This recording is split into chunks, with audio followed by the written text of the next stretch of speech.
कथा प्रारंभ होता है। सुनो वीर हनुमान आसनान विराजियो पवन पुत्र बलवान सियावर रामचंद्र पद जय शरणम। शंकर हरिओम जय जय सिया राम।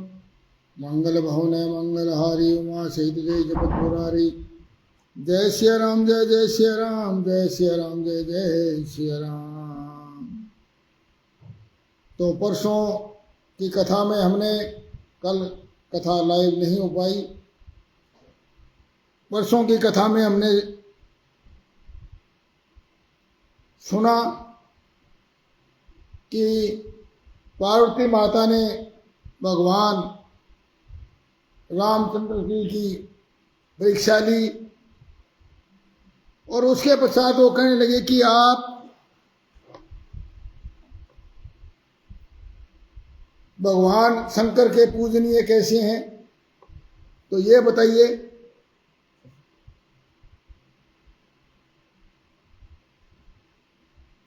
तो भगवान राम ने बताया कि कैसे विष्णु पूजनीय हुए।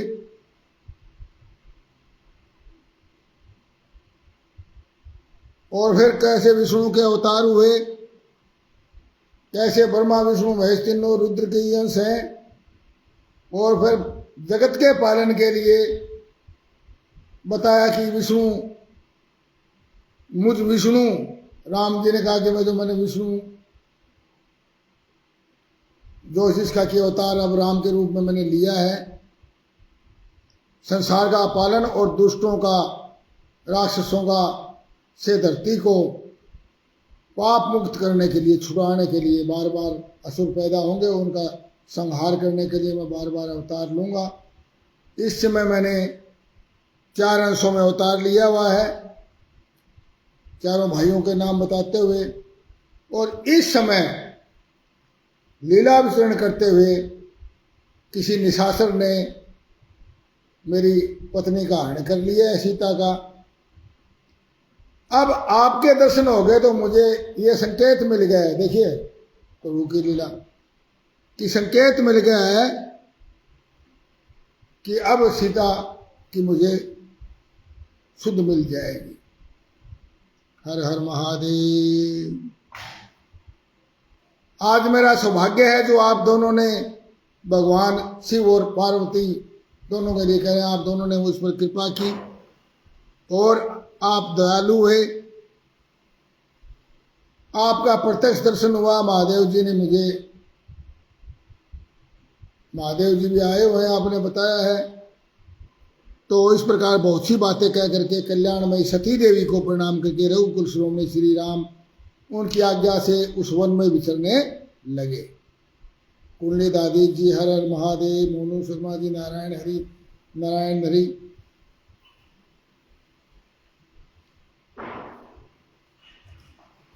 पवित्र हृदय वाले श्री राम जी की यह बात सुनकर सती मनी मन शिव भक्ति पारायण सर्वनाथ जी की प्रशंसा करती हुई बड़ी प्रसन्न हुई और अपने कर्म को याद करके उनके मन में बड़ा शोक हुआ। उनकी अंग कांति फीकी पड़ गई। वे उदास होकर शिव जी के भगवान के पास लौटी। मार्ग में जाते हुए देवी सती बारंबार चिंता करने लगी कि मैंने भगवान शिव की बात नहीं मानी। अब देखिए ये सूत्र है सभी माताओं बहनों बेटियों के चिंतन करने का विषय कि पति ने एक उपदेश दिया, कहा कोई बात कही कि मैं मेरे इष्ट देव राम जी, उसको न मानने के लिए फिर उसकी परीक्षा लेने के लिए, भगवान की परीक्षा लेने के लिए चल पड़ी। अपने पति की बात पर विश्वास नहीं किया, मैं जाके खुद परीक्षा लूंगी।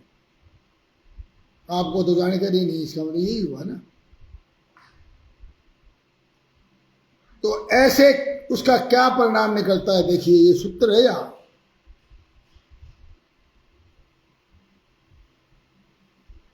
अब शंकर के पास जाकर क्या उत्तर दूंगी। मैंने भगवान शिव की बात नहीं मानी, श्री राम के प्रति कुत्सित बुद्धि कर ली मेरी।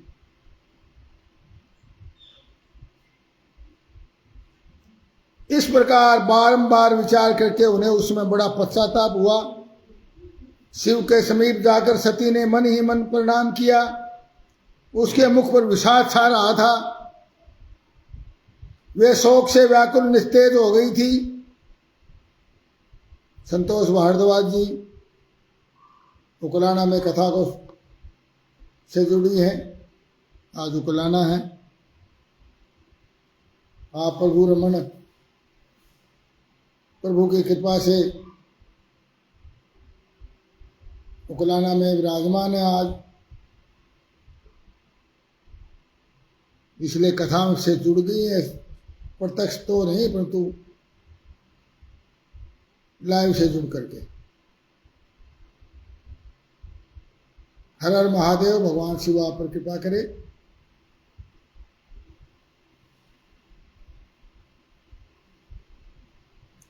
सती को दुखी देख भगवान अब पार्वती ने अपने पति की बात का विश्वास न करके और भगवान की परीक्षा ली।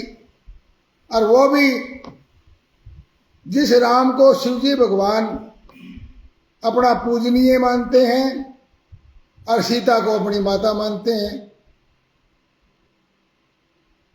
भगवान शिव की पत्नी होते हुए राम की पत्नी का वेश धारण कर लिया, यानी शिव की माता का। असल तो जो पति बात कहता है उसकी बात पर विश्वास करना चाहिए। संदेह करने की कोई गुंजाइश ही नहीं होती।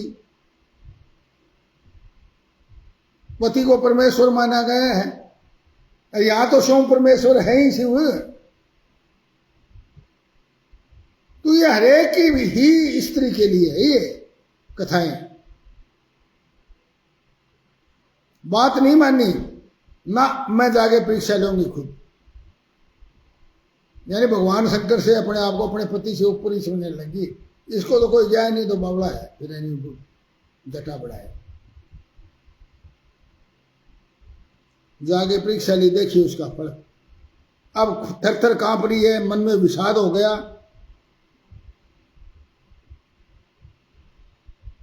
शिव के समीप जाकर सती ने मन ही मन प्रणाम किया। मन ही मन प्रणाम किया, हाथ जोड़ के प्रणाम करके प्रत्यक्ष प्रणाम करने की भी मतलब हिम्मत नहीं रही। उनके मुख पर विषाद छा रहा था। वे शोक से व्याकुल और निस्तेज हो गई थी। अब देखिए, जब हम कोई ऐसा कार्य करते हैं तो हमें उससे दुख होता है, शोक छा जाता है। और शोक छाने से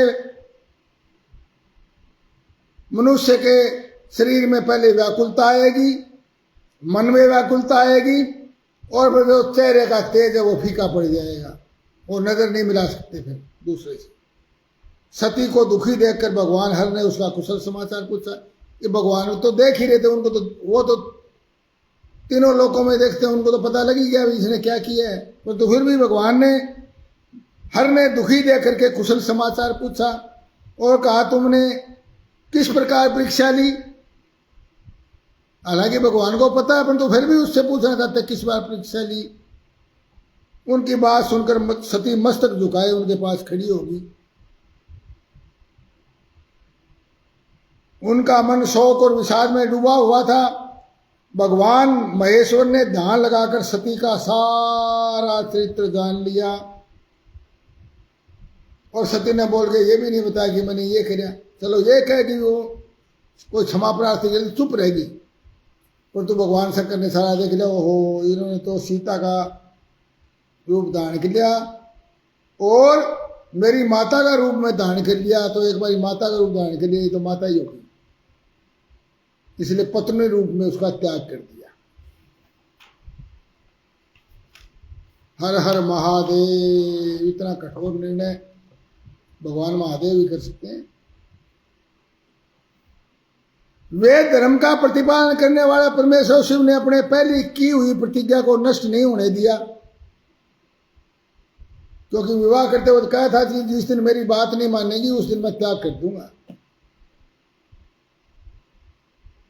तो प्रतिज्ञा की हुई थी भगवान की। सती ने वो भी ध्यान नहीं किया, परीक्षा लेने चल पड़ी, भगवान ने ये बात नहीं मानी। सती का मन से त्याग करके वे निवास भूत कैलाश पर्वत पर चले गए। मार्ग में महेश्वर सती को सुनाते हुए आकाशवाणी बोली, परमेश्वर तुम धन्य हो, तुम्हारी यह प्रतिज्ञा भी धन्य है। तीनों लोकों में तुम्हारे जैसा महायोगी और महाप्रभु कोई दूसरा नहीं है। हर हर महादेव। आकाशवाणी होगी। आकाशवाणी सुनकर के देवी सती की कांति फीकी पड़ गई। उन्होंने भगवान शिव से पूछा, नाथ परमेश्वर, आपने कौन सी प्रतिज्ञा की है, बताइए। सती के इस प्रकार पूछने पर भी उनका हित चाहने वाले, देखो अब भगवान फिर भी हित चाह रहे हैं सती का। हित चाहने वाले प्रभु ने पहले अपने विवाह के विषय में भगवान विष्णु के सामने जो प्रतिज्ञा की थी कि जो मेरे कोई वो कहना नहीं मानेगी, जिस दिन मेरी बात को ठुकरा देगी उस दिन मैं उसका त्याग कर दूँ। विष्णु के सामने प्रतिज्ञा की थी रिश्ता होने से पहले, परंतु उसे बताया नहीं भगवान शंकर ने, भाई मैंने ऐसे ऐसे तेरा त्याग कर दिया है, जिसको पीड़ा होगी बिना बात की। मुने उस समय सती ने अपने प्राण वल्लभ पति भगवान शिव का ध्यान करके उन समस्त कारणों को जान दिया। वे पार्वती भी तो शिवाई शिव ही है खुद, कि उस कारण को जान लिया जिसके कारण कि उनके प्रियतम भगवान शंकर ने उनको त्याग दिया था। हर हर महादेव।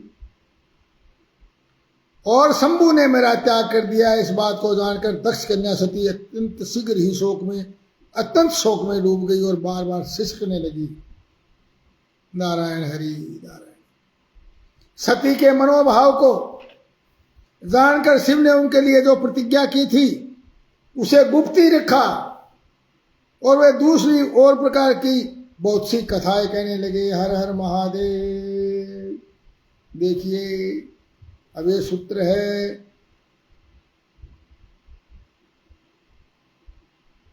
पत्नी डिप्रेशन में आ गई, आज की भाषा में जिसको डिप्रेशन बोलते हैं, पार्वती।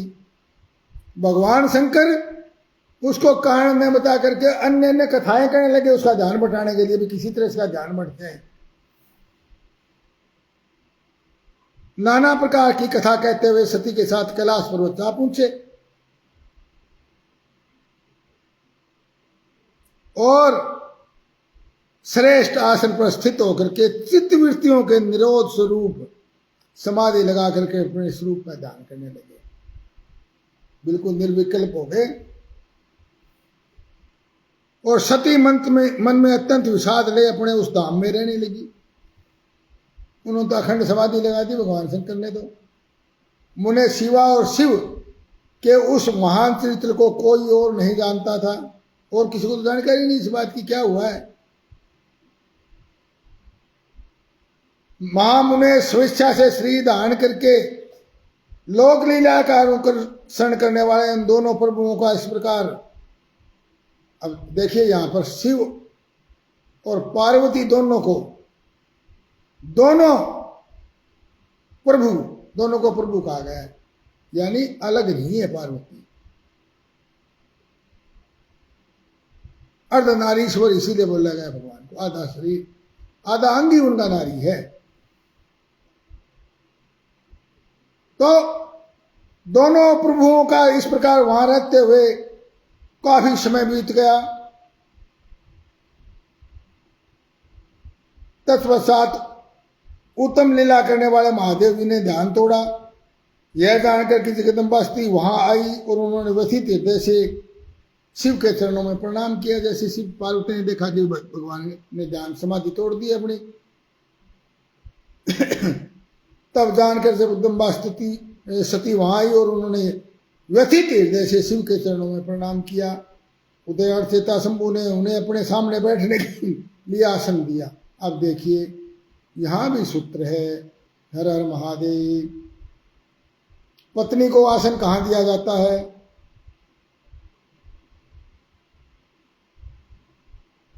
अपने से बाएं, अपने बराबर। जयप्रकाश शर्मा जी हर हर महादेव, बलवान सिंह जी हर हर महादेव।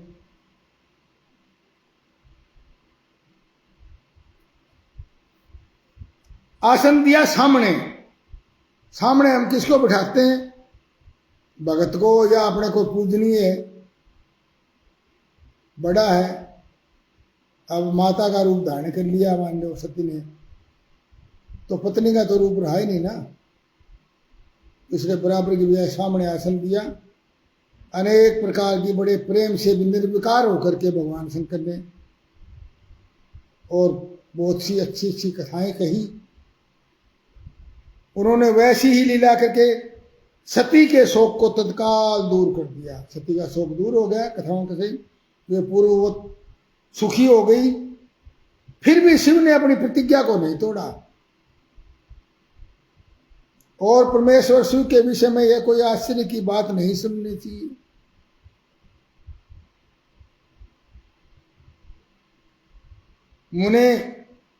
मुनि लोग शिवा और शिव की ऐसी ही कथा कहते हैं। कुछ मनुष्य उन दोनों में वियोग मानते हैं, परंतु वियोग कैसे संभव है? शिवा और शिव के चरित्र को वास्तविक रूप से कौन जानता है? वे दोनों सदा अपनी इच्छा से खेलते और भांति भांति की लीलाएं करते हैं। लीला मात्र और कुछ नहीं है, कोई वियोग नहीं है। सती और शिव वाणी और अर्थ की भांति एक दूसरे के साथ निरंतर जुड़े हुए संयुक्त हैं। हर हर महादेव।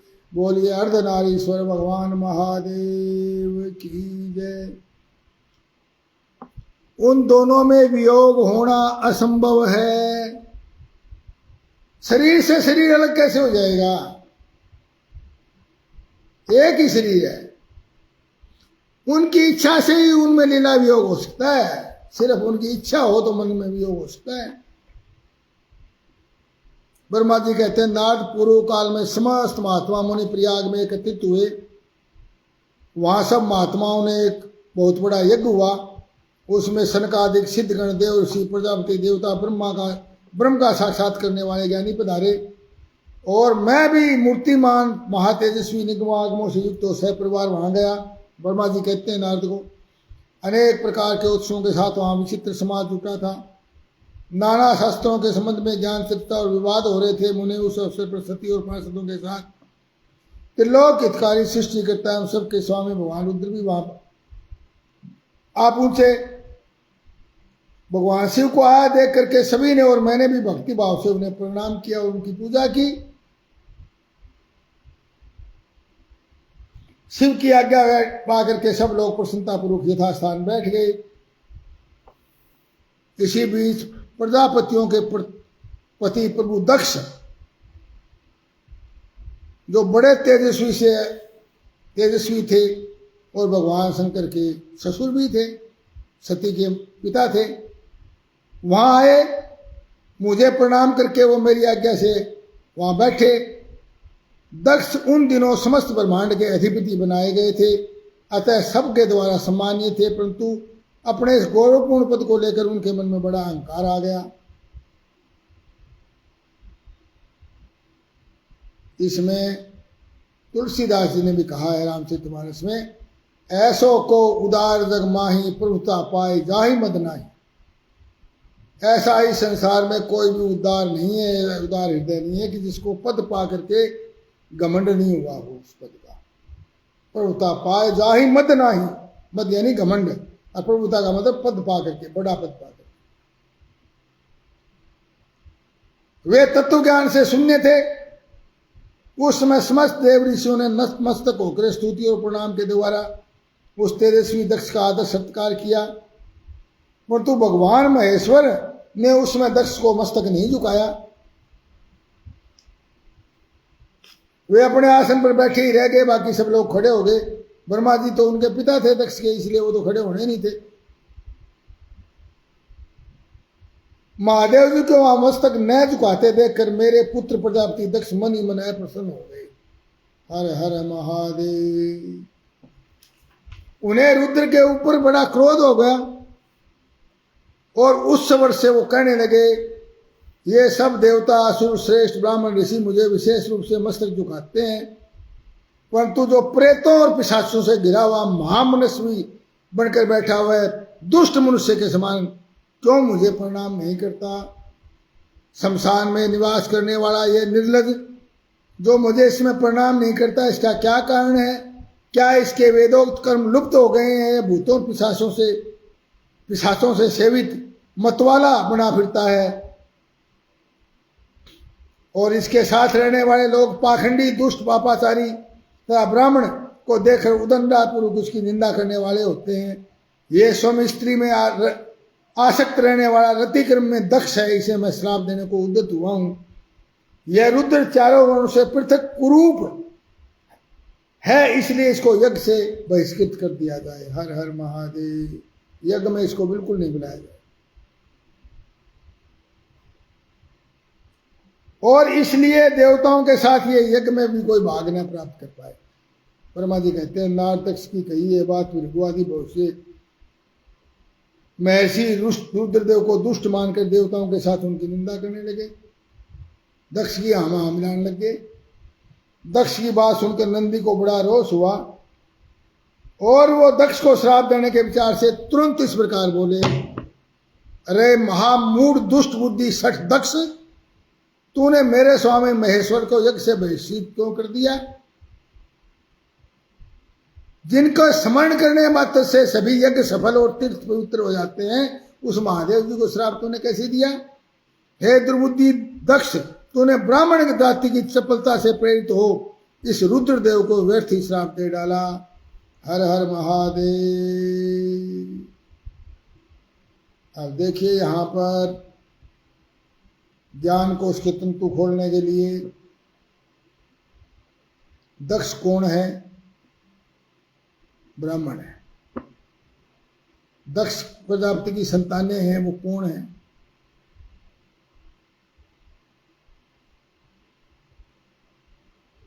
दक्ष प्रजापति की जो संतान है वो कौन है? ब्राह्मण है कि नहीं? अब ये जो समाज के ठेकेदार बने बैठे होते हैं, विशेष करके ब्राह्मण समाज के ठेकेदारों को मैं बताना चाहता हूं कि बहुत से बंधु हमारे समाज के होते हैं, परंतु कुछ ठेकेदार लोग अपने गोत्र तक को ही सिर्फ ब्राह्मण मानते हैं।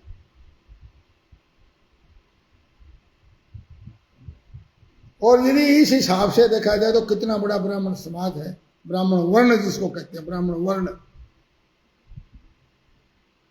वर्ण व्यवस्था के अंदर बहुत बड़ा हिस्सा ब्राह्मण वर्ण है।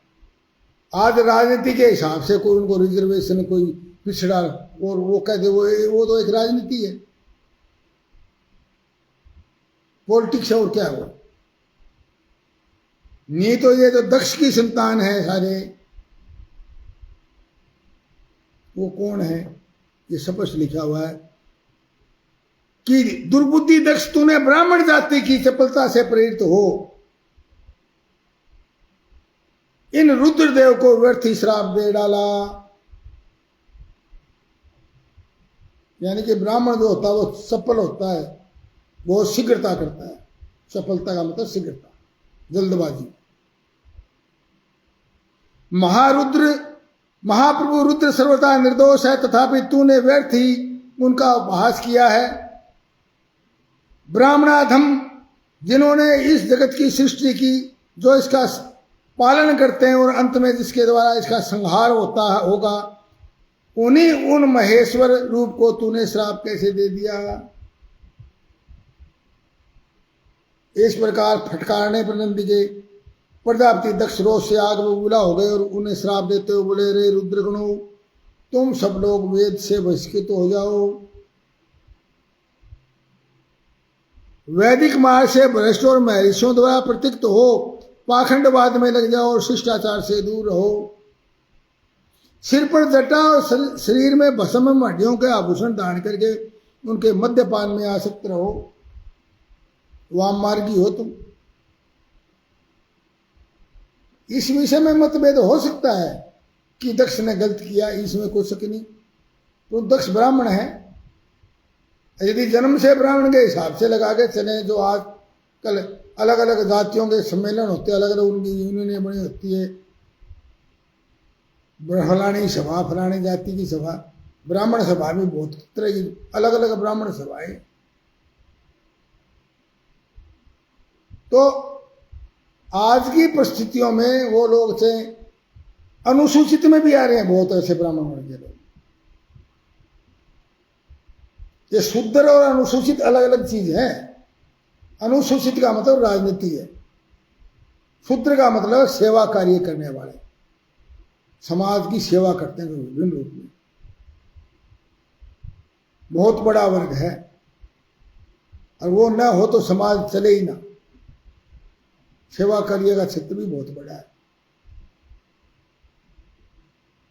तो जब दक्ष ने शिव के पार्षदों को इस प्रकार श्राप दे दिया, तब उस शाप को सुनकर शिव के प्रिय भक्त नंदी अत्यंत रोष के वशीभूत हो गए। शिलाद पुत्र नंदी भगवान शिव के प्रिय पार्षद तेजस्वी हैं। वे गर्व से भरे हुए महादुष्ट दक्ष को तत्काल इस प्रकार उत्तर देने लगे। नंदीश्वर बोले, अरे सठ दुर्बुद्धि दक्ष, तुझे शिव तत्व का बिल्कुल भी ज्ञान नहीं। तूने व्यर्थ में पार्षदों को भी श्राप दे दिया। अहंकारी दक्ष जिसके चित्त में दुष्टता भरी है, उस भृगु आदि ने ब्राह्मणत्व के अभिमान में आकर के, अब भृगु जी भी,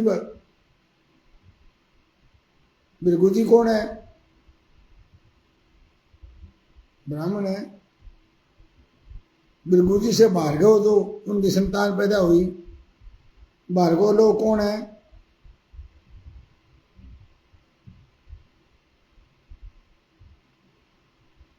परंतु आज राजनीतिक रूप से इस पाखंडवाद में, ठीक है, रिजर्वेशन में और में उनको उस हिसाब से वो विषय अलग है, वो राजनीतिक है। परंतु समाज के तो ब्राह्मण वर्ण के लोग हैं, वो उनको निष्कृष्ट तो किसी तरह नहीं माना जाता, वो भी ऋषि पुत्र हैं। यदि इस हिसाब से चलें तो जातियां अलग चीजें हैं, वर्ण व्यवस्था अलग चीज, गोत्र व्यवस्था अलग चीज। और इसलिए जातियों के अंदर जातियां कुछ है नहीं, जातियां बाद में बढ़ाई, अप्राकृतिक हैं। प्रकृति से जाति नहीं बनी हुई किसी की। वर्ण व्यवस्था, जाति व्यवस्था ये कर्म से जुड़ी हुई है, जन्म से नहीं जुड़ी हुई। जो जिस तरह के काम को रुचि लेके करता है उसका वही वर्ण व्यवस्था है। बस 4 तरह के कार्य हैं, ब्राह्मण, क्षत्रिय, वैश्य और शूद्र। 4 तरह के कार्य हैं समाज में, बस 4 ही तरह के कार्य हैं। तो 4 तरह के कार्य करते हैं, कोई छोटा बड़ा थोड़ी, उसमें सबका महत्व बराबर है। फलाना बड़ा है, फलाना तो अन्नदाता है, फलाना वो है, ऐसा नहीं है, सारे बराबर है। अपने अपने स्थान पर सबका महत्व है। स्थानम प्रधानम न बल प्रधानम स्थान स्थितों का पुरुष विशूर है, ऐसा कहा गया है। स्थान की प्रधानता है, अपने अपने जगह पर सारे महत्वपूर्ण हैं। अब शरीर में कोई कहे आंख महत्वपूर्ण समझा जाता है, बाकी तो है ही नहीं। आंख हो और नाक ना हो तो, नाक आंख हो मुंह ना हो तो, पेट ना हो तो, पैर ना हो तो, किसी भी एक अंग के न होने पर उसको अपंगी बोलेंगे ना। तो ये सारा समाज एक विराट पुरुष के रूप में समाज पुरुष है। इसमें सभी अंग एक से एक महत्वपूर्ण है, और एक किसी एक अंग का विशेष महत्व नहीं, सभी मिलकर ही शरीर बनता है, नहीं तो वो शरीर अपूर्ण होता है। तो ये राजनीतिक पाखंड झगड़े हैं और कुछ नहीं है। न कोई जाति है, न कोई वर्ण व्यवस्था है, सभी ब्रह्म हैं। ब्रह्मा जी के द्वारा सृष्टि सभी ब्रह्म है।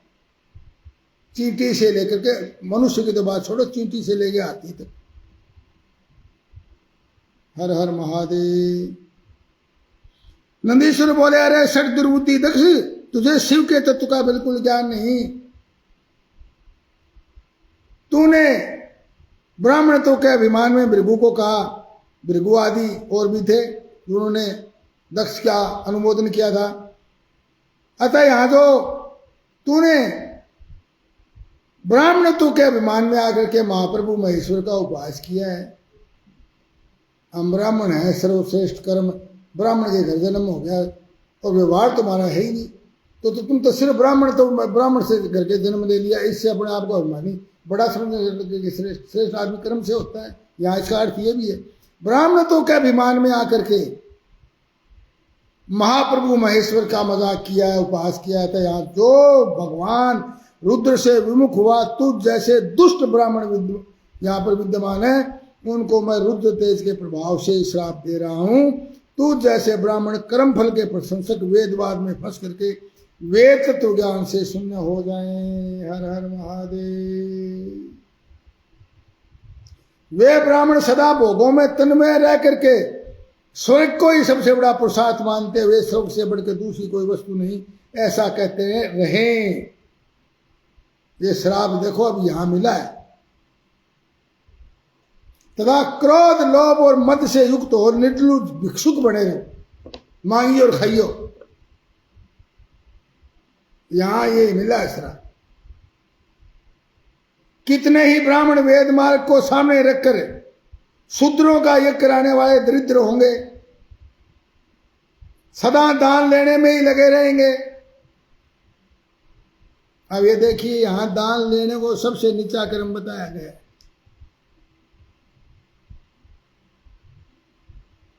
हमें ये चाहिए, हमें वो चाहिए, भिखारी बन करके उनको कौन श्रेष्ठ कहेगा?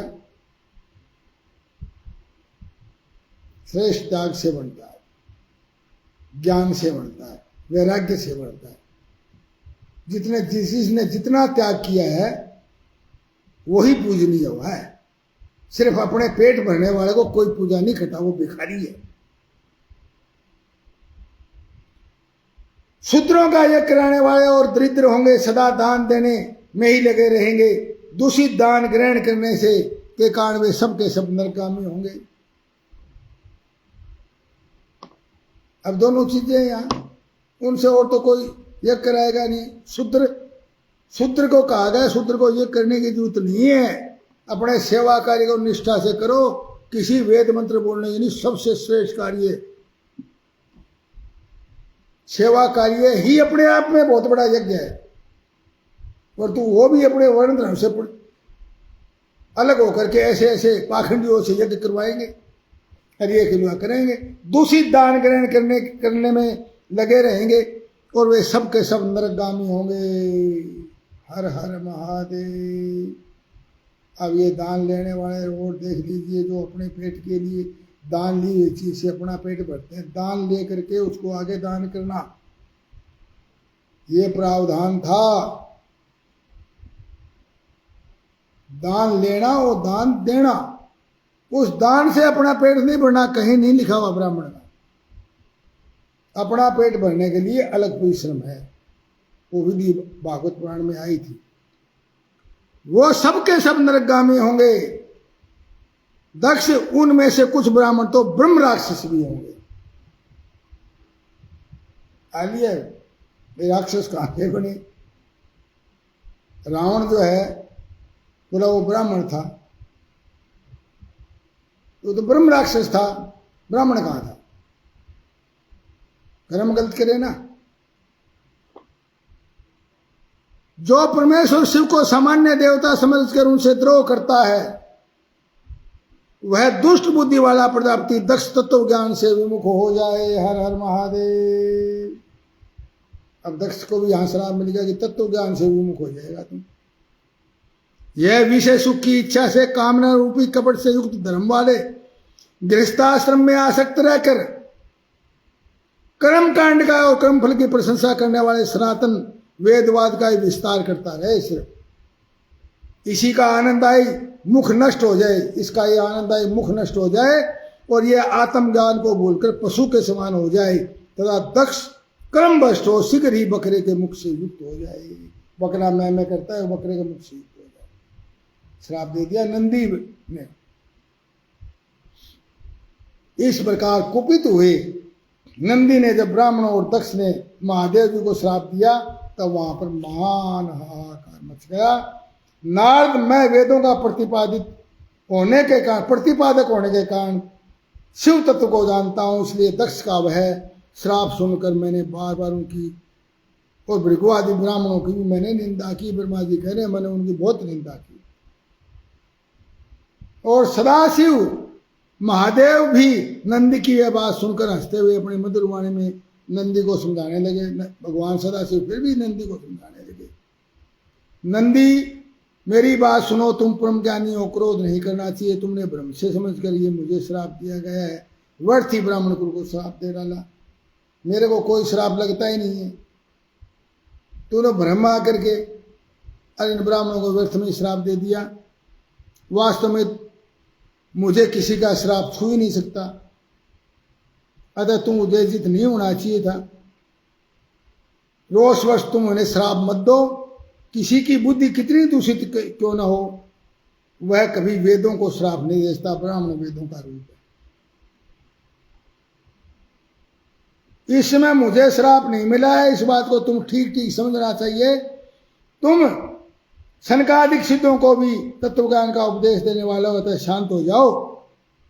मैं ही यज्ञ हूं, मैं ही यज्ञ कर्म हूं, यज्ञों के अंगभूत समस्त उपकरण भी मैं ही हूं, यज्ञ की आत्मा ही मैं हूं, यज्ञ प्राण यजमान भी मैं ही हूं, यज्ञ करने वाला भी मैं हूं, और यज्ञ से बहिष्कृत भी मैं ही हूं। ये क्या दक्ष मुझे क्या बहिष्कृत करेगा? मैं, यह कौन, तुम कौन और ये कौन, वास्तव में सब मैं हूं। ये दक्ष भी मैं ही हूं।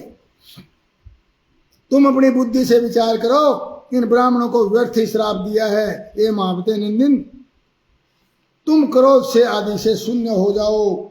ब्रह्मा जी कहते हैं नारद भगवान सम्मुख के इस प्रकार कहने पर नंदी शांत हो गए, क्रोध रहित हो गए, और भगवान महादेव अपने प्रमुख गणों के साथ वहां से यथापूर्वक अपने स्थान को चल दिए।